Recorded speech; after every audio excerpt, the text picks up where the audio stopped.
Të dashurisë jemi këtu në kuvendin e Shqipërisë.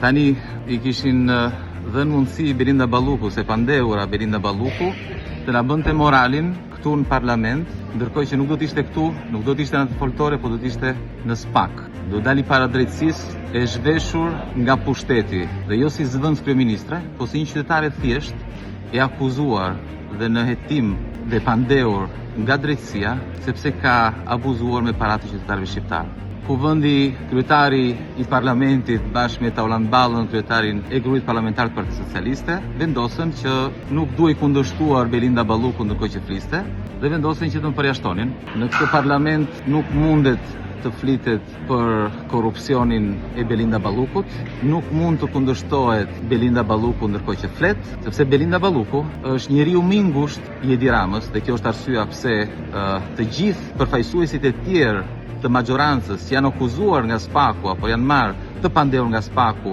janë shkarkuar nga detyra, kurse Belinda Balluku nuk shkarkohet. Belinda Balluku vazhdon detyrën aty.